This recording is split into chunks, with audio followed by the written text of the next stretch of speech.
Hello friends. आज हम discuss करेंगे जॉन कीट्स, जो कि एक रोमांटिक पोइट हैं। इनकी एक फेमस पोइम है, फेमस ओड है, ओड टू ऑटम, इसके बारे में। तो ये पोइम आपको स्कूल लेवल पे या कॉलेज लेवल पे या यूनिवर्सिटी जो एग्ज़ाम्स है, अदर एग्ज़ाम्स है, उसमें मिल जाएगी आराम से, क्योंकि ये बहुत फेमस पोइम है।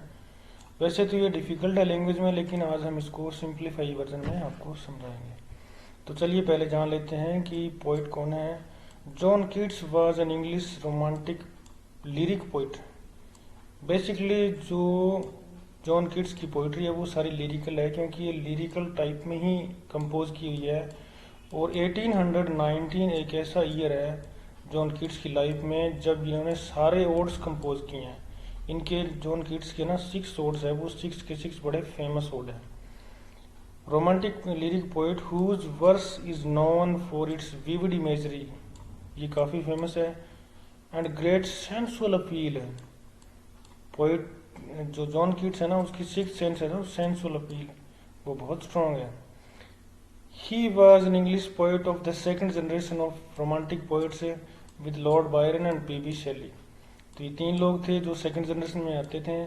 उनका नाम है Lord Byron, P Shelley and John Keats. अब बात कर लेते हैं अपने पोइम की। The poem praises autumn, autumn की प्रशंसा की, इसमें प्रेज की गई है। Describing its abundance, harvest, transition into winter and uses intense sensuous imagery to elevate the fleeting beauty of the moment. तो इस पोइम में हम देखते हैं कि जो पोएट है ना, वो ऑटम की प्रेज करता है, डिस्क्राइब करता है कि अबंडेंस क्या है, मतलब कि प्रचुरता क्या होती है ऑटम में, क्या क्या वर्क होते हैं ऑटम के अंदर। हार्वेस्ट और इसकी जो ट्रांजिशनल पीरियड है ऑटम टू विंटर, वो डिस्क्राइब करता है। और इसके यूजेस बताता है, इंटेंसिटी, सेंसुअल इमेजरी बताता है, और इसकी जो ब्यूटी है उसको बताता है। तो चलिए शुरू करते हैं इसकी टेक्स्ट को। सीजन ऑफ मिस्ट एंड मेलो फ्रूटफुलनेस, पके हुए फलों का और कोहरे का, धुंध का मौसम है ऑटम।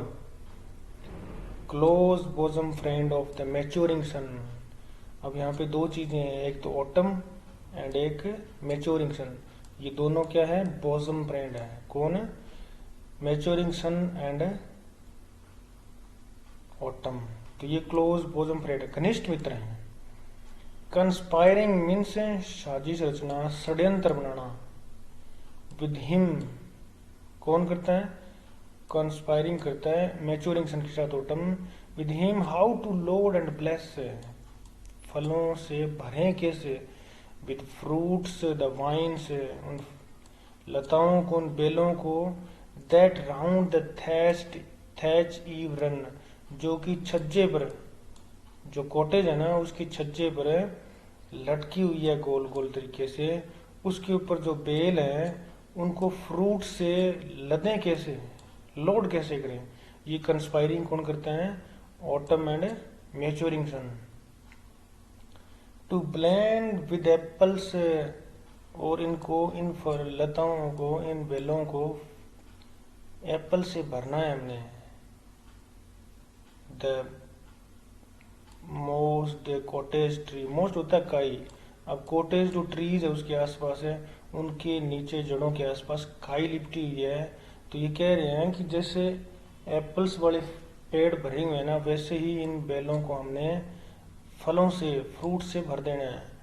ठीक है फ्रेंड्स, नेक्स्ट बात करते हैं। And fill all fruit with ripeness to core, core means to the centre, मतलब अंदर तक इन फलों को राइपनेस देनी है, पका देना है इन फलों को, कंस्पायरी करके, आपस में प्रोग्राम बना के।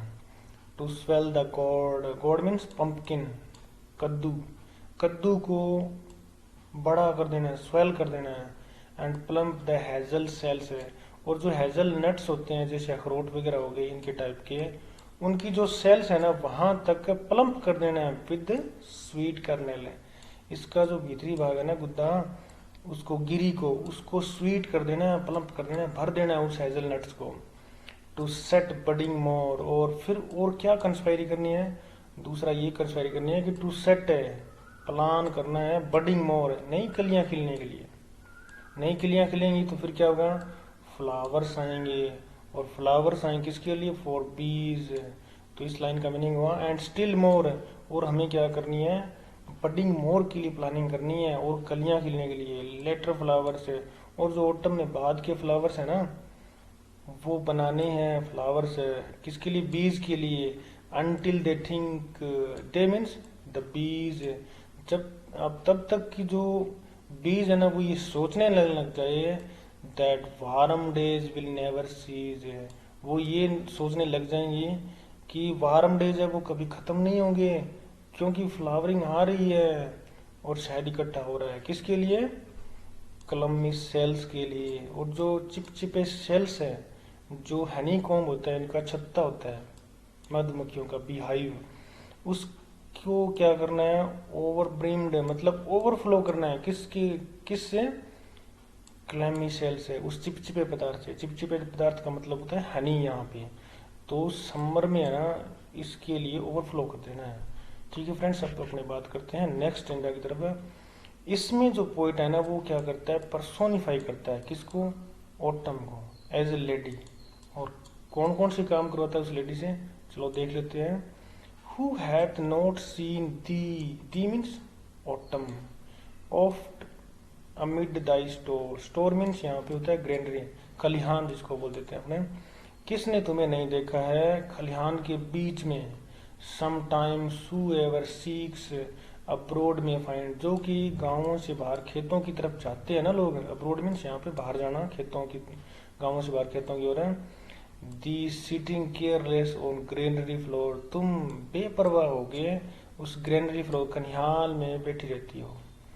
दाई hair soft lifted by winnowing wind, और ये यहाँ पे इसके लिए यूज हुआ है जब हमें छांटते हैं ना अनाज को, उसमें से जो वेस्ट मटेरियल होता है उसको अलग करते हैं, तो उसको बोलते हैं विनोविंग करना।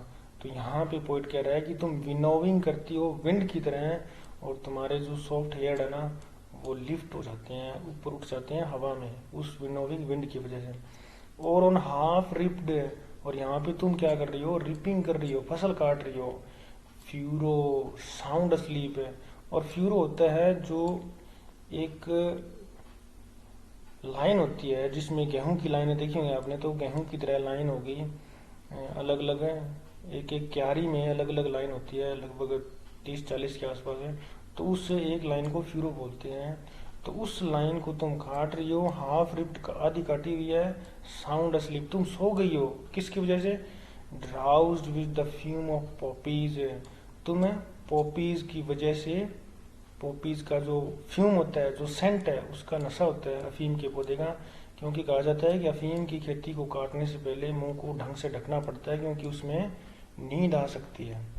तो यही वजह है कि वहां पे तुम्हें ड्राउजी फील हो रहा है। While thy hook, hook means दरांती, जबकि तुम्हारी दरांती है स्पेयर है, छूट गई हाथ से। द नेक्स्ट स्पॉट, अगली फ्यूरो में, अगली पंक्ति में, अगली लाइन में तुम्हारे हाथ से दरांती छूट गई है। And all it's twin flowers, और तुम्हारी दरांती के वो फ्लावर्स है जो पोपी के, वो लिपटे हुए हैं, ट्विंड है उससे। ठीक है फ्रेंड्स, नेक्स्ट बात करते हैं। And sometimes like a gleaner, gleaner means जब खलिहान में से अनाज निकाल लिया जाता है तो जो बचा कुचा अनाज है उसको साफ सफाई करके उसको ले जाने के लिए एक लेडी के रूप में यहाँ पे उसको दर्शाया गया है, ग्लिनर के रूप में। Steady thy laden head cross a brook, अब तुम क्या कर रही हो, ब्रूक को क्रॉस कर रहे हो। ब्रूक मीन्स छोटा नाला जो खेतों में होता है, जिसको नाला बोल देते हैं अपने। स्टेडी टाई लेडन, अपने सर पे बोझा उठा के उस ब्रूक को क्रॉस करने के लिए अपना बैलेंस बना रही हो, किसके रूप में, एक क्लीनर के रूप में। और नेक्स्ट उसकी कंपैरिजन करता है वो एक साइडर प्रेस के पास बैठी हुई एक लड़की से, और बाई ये साइडर प्रेस, सेब के फलों का जूस निकालने वाली machine. With the patient look, जहाँ पे तुम पेशेंट के साथ, इमेन पेशेंट के साथ वहां पे बैठी हो। Thou watchest the last oozing hours by hours, घंटों तक तुम उसको देखती रहती हो। नेक्स्ट हम बात करते हैं, अब पोइट क्वेश्चन पुट करता है, ay where are the songs of spring, where are they. अब वो पूछता है कि स्प्रिंग के सॉन्ग्स कहाँ हैं। थिंक नॉट ऑफ देम, अब पोइट कहता है कि हम जी तो ऑटम में रहे हैं और तुम बात कर रहे हो कि स्प्रिंग के सॉन्ग का। दाओ has Thai music to.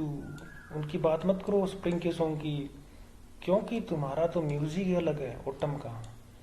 While barred clouds Bloom. अब इस पैसेज में ना, इस स्टेंजा में, लास्ट स्टेंजा में पोइट क्या करता है, जो ऑटम का म्यूजिक है ना उसको डिस्क्राइब करता है। While barred clouds bloom the soft dying day. अब पोइट कहता है कि जो क्लाउड्स है ना वो इकट्ठे झुंड के रूप में है, ब्लूम कर रहे हैं, चमक रहे हैं। किसकी वजह से? सॉफ्ट डाइंग डे मीन्स सन जब अस्त हो रहा है ना, सूर्यास्त हो रहा है, तो उस टाइम में सूर्य की रोशनी से, सन रेज की वजह से क्लाउड से ब्लूमिंग कर रहे हैं एंड टच। और वो ब्लूमिंग किसको टच कर रही है? स्टेपल प्लांट्स विद रोजी ह्यू। और वो क्या करते हैं? रोजी दिखते हैं क्लाउड से। और खेतों के ऊपर भी रोशनी पड़ती है तो वो भी क्या करते हैं? रोजी दिखने लगते हैं, मतलब लाई के रोज दिखने लग जाते हैं, थोड़ा सा कलर उसका ऐसे हो जाता है। Then in wailful choir the small gnats mourn. अब क्या करते हैं? खेतों की जो जंगलों में रहने वाली मक्खियाँ ना, वो क्या करते हैं? वेलफुल कोर मतलब झुंड में मॉर्न करती है, एक मॉर्निंग सॉन्ग आती है। अमंग द रिवर स्वेलोज, उस छिछली रिवर के पास। Born aloft. अब यहाँ पे बताया गया है कि वो है ना कभी ऊपर होती है और सिंकिंग, और कभी नीचे आ जाती है। एज द लाइट विंड, जैसे ही वो हल्की सी हवा लाइव्स एंड डाइज मीन्स हवा के झोंके की तरफ ही वो कभी ऊपर जाती है मधुमक्खियों का झुंड, और कभी उनका झुंड नीचे आ जाता है। एंड फुल ग्राउंड लैम्प से, और फिर एक बड़ा हुआ बड़े लैम्प्स की तरह लाउड ब्लीड फ्रॉम हिली बॉर्न। और एक हिली एरिया से तुम क्या करती हो? तुम्हारा जो म्यूजिक है ना वो उसमें प्रकट होता है। किसमें? एक लैम्स है जो कि ब्लीड करता है, मिमियाता है। और नेक्स्ट में हमें बताता है पोइट हैज क्रिकेट से, और झिंगूर की तरह तुम्हारा भी म्यूजिक है वो सुनाई देता है। And now with treble soft the red breast whistle से। अब यहाँ पे रॉबिन जो बर्ड है उसकी बात करता है, उसकी जो रेड ब्रिस्ट है वो पक्षी क्या करता है? विशल्स करता है फ्रॉम ए गार्डन क्रॉफ्ट। और वो एक गार्डन क्रॉफ्ट से म्यूजिक उत्पन्न कर रहा है, म्यूजिक क्रिएट कर रहा है। एंड गैदरिंग स्वालोज, और शाम को हम कई बार देखते हैं कि चिड़ियाँ जो है वो शाम को इकट्ठी हो जाती है, गैदरिंग करती है, ट्विटर इन द स्काईज, और चहचहाती हुई, शोर मचाती हुई स्काईज में उड़ती रहती है। तो फ्रेंड, आज की वीडियो बस इतना ही। उम्मीद है आपको ये वीडियो पसंद आई होगी। Thanks for watching.